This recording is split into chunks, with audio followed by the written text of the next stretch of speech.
خواب بودم خواب دیدم مردم، بی نهایت خسته و افسردم.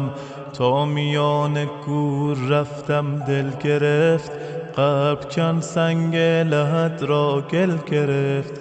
بالش زیر سرم از سنگ بود، غرق ظلمت سوت و کور و تنگ بود. هر که آمد پیش حرفی راند و رفت، سوره حمدی برایم خواند و رفت.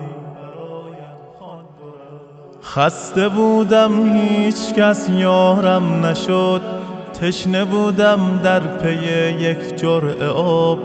آمدن از راه نزدم دو ملک، تیره شد در پیش چشمانم فلک.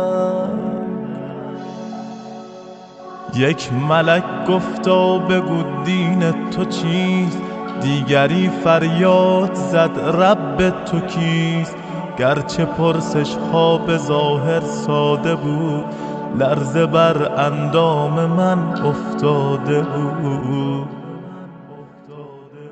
چهره ام از شرم می شد سرخ و زرد، بار دیگر بر سرم فریاد کرد.